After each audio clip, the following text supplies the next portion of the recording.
नमस्कार, आप देख रहे हैं अपना प्रदेश उत्तर प्रदेश। मैं हूं शेखर त्रिवेदी। लखनऊ में यूपी एसटीएफ और बिहार एसटीएफ ने ज्वाइंट ऑपरेशन में बिहार के गया से लापता डॉक्टर दंपति का खुलासा कर दिया है। एसटीएफ ने गोमती नगर एक्सटेंशन के शारदा अपार्टमेंट से 9 अपहरणकर्ताओं को गिरफ्तार कर डॉक्टर दंपति को छुड़ा लिया। डॉक्टर दंपति गया पहुंच गए हैं। आपको बता दें कि डॉक्टर दंपति का 1 मई को गया से अपहरण हुआ था और 15 करोड़ की फिरौती मांगी गई थी। गिरफ्तार सभी अपहरणकर्ता बिहार के ही हैं और ये गैंग बिहार के कई इलाकों में सक्रिय था।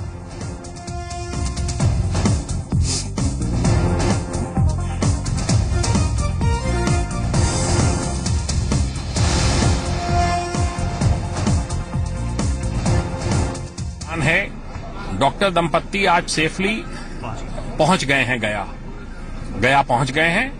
अब इन्होंने कितनी किडनैपिंग्स कुल की हैं, ये बड़ा शातिर गैंग है। गैंग लीडर भी पकड़ गया है। 9 अपराधी अभी हमारे पास हैं। इंटरोगेशन बाकी है। मैं समझता हूं कि बहुत बड़ा एक गैंग खुलेगा और बहुत बड़ी संख्या में घटनाएं खुलेंगी।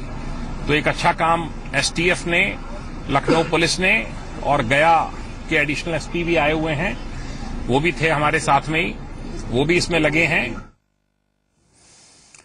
इस कामयाब ऑपरेशन को कैसे अंजाम दिया गया, ये जानते हैं इस रिपोर्ट से। तो पीके गुप्ता जो एक बहुत लीडिंग डॉक्टर हैं बिहार में, उनकी किडनैपिंग हो गई थी, उनकी वाइफ की। और डॉक्टर साहब गया में प्रैक्टिस करते हैं and he is one of the leading doctors. 1 तारीख को ये लौट रहे थे एक शादी से, तो 12 चट्टी एक जगह है वहां और रोहतास के बीच में, वहां इनकी ऑडी कार से इनको किडनैप कर लिया गया और उसके बाद इनका कुछ पता नहीं चला था। इस केस में नोन इंफॉर्मेशन के अनुसार इनका मूवमेंट यूपी की तरफ हुआ था, इसलिए मुख्यमंत्री जी यूपी के काफी कंसर्न थे एंड डीजीपी साहब बहुत कंसर्न थे। देयरफॉर एसटीएफ और जिला पुलिस को यह इंस्ट्रक्शन दिया गया था कि इस केस को देखा जाए कि ये कहाँ यूपी में है। बिहार से भी एक टीम आई हुई थी।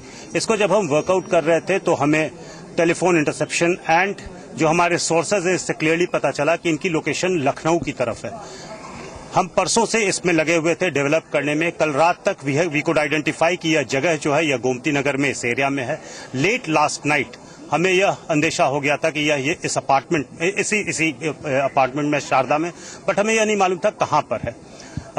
आज इसमें कार्रवाई हुई है, रेड की गई है, संयुक्त रेड हुई है डिस्ट्रिक्ट पुलिस एंड एसटीएफ द्वारा। एंड इसमें जितने अपहरणकर्ता थे, all 9 of them, they have been arrested. Huge recovery of वर्दी, डिफरेंट टाइप्स ऑफ वर्दी है, वेपन्स हैं, एम्यूनिशंस हैं, एम्बर लाइट जो ब्लू लाइट है वो है, जो वीआईपी नंबर प्लेट्स हैं, सेडेटिव्स हैं जिसको ये इन्होंने यूज किया था इनको नशीला पदार्थ खिलाकर यहाँ रखने के लिए, वह हैं। ये सभी चीजें बहुत मात्रा में यहाँ पर मिली हैं। सभी 9 अभियुक्त गिरफ्तार कर लिए गए हैं। जो डॉक्टर दंपति हैं यह सुरक्षित अपने घर पहुंच गए हैं।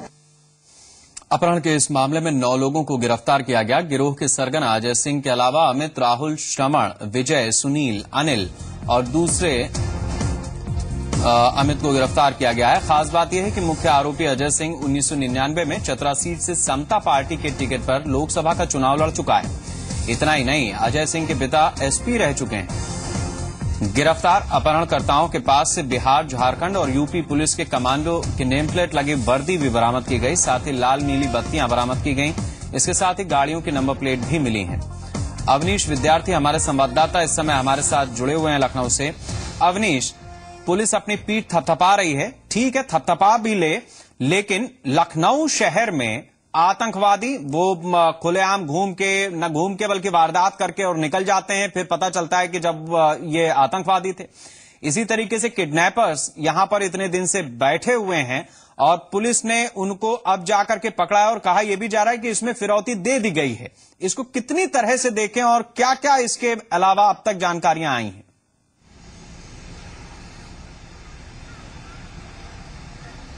देखिए, इसमें सबसे बड़ा मसला ये कि काफी जो है महत्वपूर्ण प्रतिष्ठा के लिए से भरा हुआ केस हो गया था और बड़ी चुनौती थी। जो एजेंसीज हैं उनके लिए भी चुनौती थी, दोनों सरकारों के लिए। खुद बिहार के मुख्यमंत्री नीतीश कुमार ने इस पूरे मामले को अपने लिए प्रतिष्ठा का सवाल बताया था और ये कहा था कि अगर पूरा मामला मेरे लिए प्रतिष्ठा का सवाल है, इसको वर्कआउट करेंगे।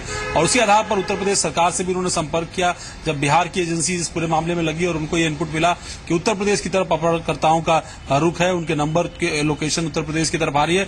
तब बिहार के मुख्यमंत्री अखिलेश यादव से टेलीफोन पर बात की और उसके बाद फिर पिछले 3 दिनों से ये ऑपरेशन यूपी एसटीएफ के नेतृत्व में चल रहा है। लगातार पिछले 3 दिनों से लखनऊ आसपास के इलाके, पहले गोरखपुर और बनारस के इलाकों में छानबीन की गई और जब ये कंफर्म हो गया कि मूवमेंट आजमगढ़ से आगे यानी लखनऊ की तरफ है, तब जो है यूपी एसटीएफ की टीमें और लखनऊ पुलिस की टीमें लखनऊ में आसपास छानबीन करने लगी।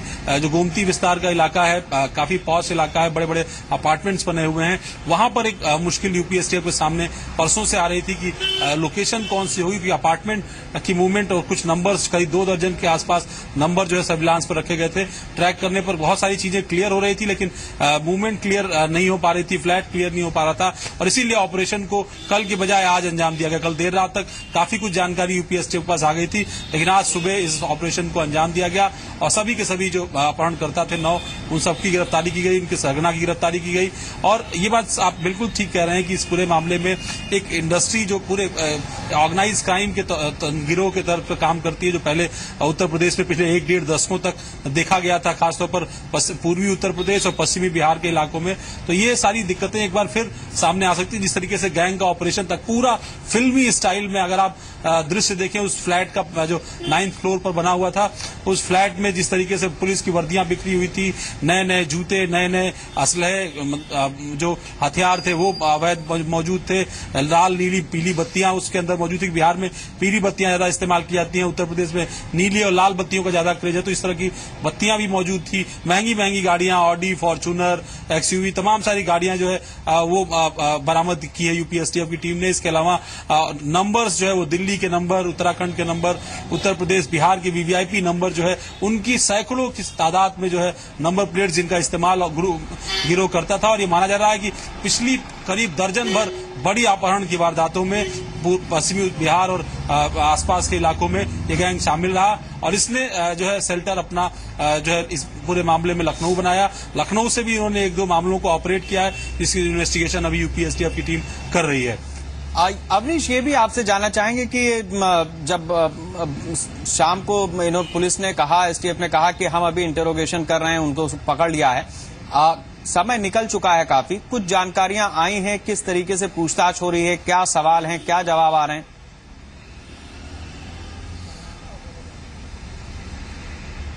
देखिए, पहला सवाल यही है कि जो फिरौती का मसला है उसको लेकर के सारी चीजें जो है, क्योंकि जिस तरीके से जो डॉक्टर दंपति है वो यहाँ से चले गए, इतना आसान नहीं है किडनैपर्स अगर उनको यहाँ पकड़ के लाएं और बाकायदा ऑर्गेनाइज गिरोह के तर्ज पर काम कर रहे हैं तो इतनी आसानी से उनको यहाँ नहीं छोड़ेंगे। तो एक ये डाउट जो पुलिस शायद या तो छिपा रही है या अभी बताना नहीं चाहती या फिर इन्वेस्टिगेशन का पार्ट है, तो ये बात ऐसे महसूस होती है कि इस पूरे मामले में फिरौती भी शामिल है। फिरौती इतनी ज्यादा थी कि अपने आप ये मामला, और जिस डॉक्टर से जुड़ा हुआ था वो काफी प्रतिष्ठित है अपने गया शहर में, इस नाते भी ये पूरा मामला काफी महत्वपूर्ण हो गया था। एक जमाना था जब बिहार के अंदर अपहरण एक उद्योग की तरह था, उत्तर प्रदेश के भी पश्चिमी और मध्य उत्तर प्रदेश के इलाकों में अपहरण एक इंडस्ट्री के तौर पर जो है खड़ा हो गया था। अभी हाल के दिनों में आपको याद होगा 2 बड़ी किडनैपिंग जो मथुरा के आसपास हुई और एक नोएडा गाजियाबाद के आसपास हुई, उस तरह के मामलों में भी काफी ज्यादा इस तरह के ऑर्गेनाइज गैंग्स के नाम सामने आए थे। तो ये अलग अलग गैंग्स हैं जो समय समय पर ऑपरेट करते हैं। अवनीश, लगातार ऐसे मामलों के सामने आने के बाद वर्किंग होती है।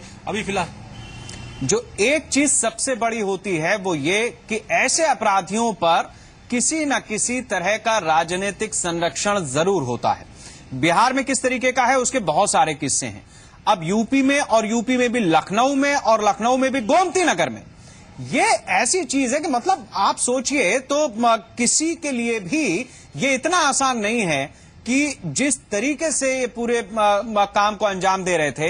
मैं आपसे ये जानना चाहूंगा कि फिलहाल उत्तर प्रदेश में जिस तरीके की सियासत है उसमें क्या हम ये कह सकते हैं कि ऐसे लोगों का अब साथ देने में राजनीतिक संरक्षण लोग दे रहे हैं उनको, और ये बहुत समय से शांत पड़ा हुआ था इस तरीके का मसला, देते हैं लेकिन किसी का नाम या किसी तरीके की सीधी जुड़ाव नहीं आ रहे थे। लेकिन ये बताता है कि किस हद तक चीजें अंदर गहरी हैं।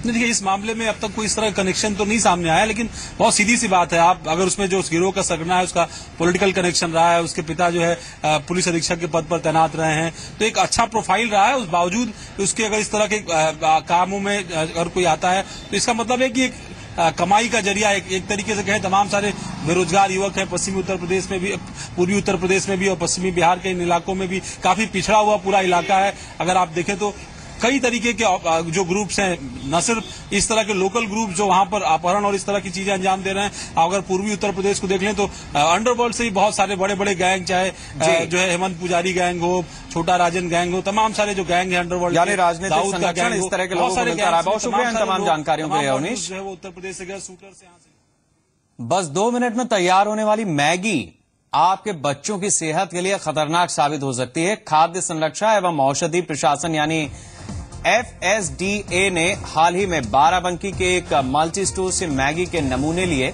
जांच के लिए इन्हें कोलकाता के रेफरल लैब भेजा गया। जांच में ये नमूने फेल हो गए और इसमें मोनोसोडियम ग्लूटामेट नाम का एमिनो एसिड खतरनाक स्तर पर पाया गया। बाराबंकी से लिए गए मैगी के नमूनों के खतरनाक पाए जाने के बाद पूरे प्रदेश में सर्विलांस सैंपलिंग से शुरू किया गया। लखनऊ के विभिन्न इलाकों में 8 नमूने लैब टेस्ट के लिए भेजे गए। लखनऊ के डिजिग्नेटेड ऑफिसर को मैगी के नमूने लेकर जन विश्लेषण प्रयोगशाला भेजने को कहा गया। 3 अलग अलग टीमें बनाकर सोमवार और मंगलवार को मैगी के 8 नमूने लिए गए और इन्हें लैब टेस्ट के लिए भेजा गया। मैगी बनाने वाली कंपनी ने अपनी सफाई में कहा कि मोनोसोडियम ग्लूटामेट का प्रयोग नेचुरल फॉर्म में किया जाता है, लेकिन कोलकाता की लैब की जांच में ये नमूने फेल हो गए। इसलिए मैगी के उस बैच के उत्पादों की बिक्री पर पाबंदी लगा दी गई।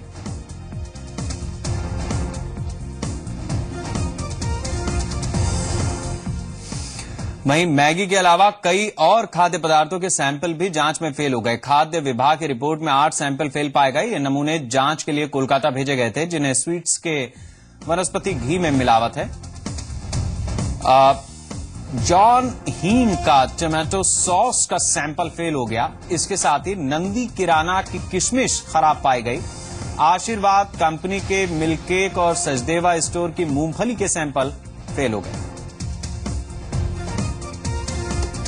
विवेक तिवारी हमारे साथ जुड़े हुए हैं, हमारे संवाददाता। विवेक, ये बताइए कि पहले मिठाइयों की दुकानों को वहां पे सैंपल फेल हुए थे और अब इतनी सारी चीजें सैंपल में फेल हो गई हैं, तो आदमी क्या खाएगा? और जो कंपनियां इन्हें बना रही हैं वो तो ऐसा लगता नहीं कि सुधरने वाली हैं, कोई सबक लेने वाली हैं।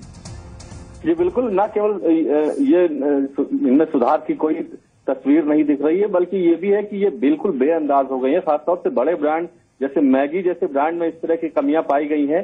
जो मोनोसोडियम ग्लूटामेट नाम का कंटेंट मिला है कोलकाता के रेफरल लैब में जांच के बाद वो पॉजिटिव पाया गया है, उसके बारे में दर्शकों को जानना बेहद जरूरी है। नियम ये है कि अगर इस कंटेंट का इस्तेमाल अपने प्रोडक्ट में कर रहा है मैगी या कोई भी और दूसरी कंपनी, तो उसका प्रदर्शन उसके पैकेट पर होना चाहिए था। ये इसमें लिखा जाना चाहिए था कि इस मात्रा में ये मोनोसोडियम ग्लूटामेट इसमें मिला हुआ है। इसकी खासियत ये होती है कि अगर बच्चों को इसका चस्का लग गया और वो एक बार इसके आदी हो गए तो बार बार सिर्फ इसी चीज को खाने का दिल करेगा। मोनोसोडियम ग्लूटामेट की यही खासियत है और इसी वजह से तमाम लोग इसमें इस तत्व का इस्तेमाल करते हैं ताकि बच्चे इसके आदी हो जाएं। दूसरी शर्त यह भी है कि अगर इसका इस्तेमाल किया जा रहा है तो साफ तौर पर पैकेट पर लिखा जाए कि 12 साल से कम उम्र के बच्चों को ये ना खिलाया जाए, क्योंकि वो 12 साल से कम उम्र के बच्चे ज्यादा इससे प्रभावित हो सकते हैं। तो ये दोनों ही चीजें उस बैच की मैगी पर नहीं मिली थी जो बाराबंकी से कलेक्ट किया गया था। इसके बाद इस मैगी कंपनी को ये कहा गया है FSDA की तरफ से वो इसको अपने इस बैच की सारे पैकेट को विड्रॉ कर ले और अब देखना है कि वो विड्रॉ करते हैं, लेकिन ये आदेश दे दिया गया है कि उस बैच के सारी मैगी के जो पैकेट्स हैं उसको विड्रॉ किया जाए और आइंदा इस बात का ख्याल रखा जाए कि मोनोसोडियम ग्लूटामेट अगर वो यूज कर रहे हैं तो पैकेट पर उसका प्रदर्शन हो और ये भी उसमें लिखा जाए कि 12 साल से कम के बच्चे उसको इस्तेमाल ना करें। अब विवेक, मैं ये भी आपसे जानना चाहूंगा कि मैगी जिस तरीके से बच्चों के बीच में ही लोकप्रिय और खासतौर से आप 12 साल कह रहे हैं, ये तो बस बच्चे के मुंह में वो हजम करने लगे, खाने लायक स्थिति में हो जाए तो ऐसा विज्ञापन और वगैरह वगैरह होता है कि वो मैगी ही मांगेगा। लेकिन ये तो एक तरीके का ड्रग्स हो गया, जिसको हम कहें कि ड्रग एडिक्ट जिसको कहते हैं। लोग सिगरेट पीते हैं, गुटखा खाते हैं। ये ऐसा लगता है कि मैगी ने कुछ उसी तेवर में अपनी चीज को बना के रखा हुआ है। जी बिल्कुल, ये जो कंटेंट जिसकी बात मैं कर रहा हूँ मोनोसोडियम ग्लूटामेट, डॉक्टर से भी बात हुई, एफएसडीए के अधिकारियों ने भी इस बात को कहा है कि इसी वजह से इस तत्व को लेकर के तमाम तरह की शर्तें लगाई गई हैं कि प्रदर्शन इसका किया जाए पैकेट के ऊपर, ये बताया जाए कि 12 साल से बच्चे, कम की उम्र के बच्चे इसको ना खाएं। इसकी वजह ही यही है कि एडिक्ट हो जाते हैं बच्चे, बार बार इसी को खाने का दिल करता है और इसका मतलब ये हुआ कि उन्हें कोई दूसरी और चीज पसंद नहीं आएगी, यानी जो नेचुरल खाना है शायद वो उनको उतना पसंद ना आए और बार बार वो इसी मैगी की डिमांड करें और उसकी वजह यह है कि इसमें मोनोसोडियम ग्लूटामेट जैसा कंटेंट मिला हुआ है। विवेक, इसके अलावा जो अन्य उत्पादों की बात सामने आई है जो नमूने फेल हो गए हैं, उनके लिए किस तरीके के निर्देश हैं? और ये एक बड़ा आश्चर्य है कि ठीक है आज इस सैंपल में ये फेल हो गए, कह रहे हैं हम सब वापस मंगा लेंगे, लेकिन इनकी नीयत में ही खोट है। जी बिल्कुल, इसमें कोई शक नहीं कि जानबूझकर इसको मिलाया गया था और ये शायद अगर ये जांच ना होती तो पता भी ना चलता। और ये दर्शकों को भी जानना जरूरी है और सभी देश के लोगों को जानना जरूरी है कि ये इस तरह का कंटेंट इसमें मिलाया जाता है जिसको खाने से, एक बार खाने से बच्चे उसके आदी हो जाते हैं और यही वो बड़ी वजह है कि बच्चे दूसरी चीजों को या आम जो खाना होता है उसको पसंद नहीं करते हैं। और अगर जो कंपनियां इसका इस्तेमाल कर रही हैं वो उसको जाहिर तौर पर इसको इस तरह से प्रदर्शित करें अपने पैकेट पर कि लोगों को ये नजर आए और लोग भी समझ पाए कि ये कंटेंट इसमें मिला हुआ है और इसका ये दुष्प्रभाव या प्रभाव है और उसके बाद अगर वो खरीदना चाहे तो खरीद सकते हैं, ये उनकी मर्जी है। लेकिन कम से कम कंपनी को प्रोडक्ट जो लोग प्रोड्यूस कर रहे हैं उनको इस बात की जानकारी अपने ग्राहकों को देनी चाहिए और इसी वजह से इस बैच की सारी मैगी को विड्रॉ करने के आदेश दिए गए हैं। शुक्रिया विवेक इन जानकारियों के लिए। इस बुलेटिन में फिलहाल इतना ही। नमस्कार।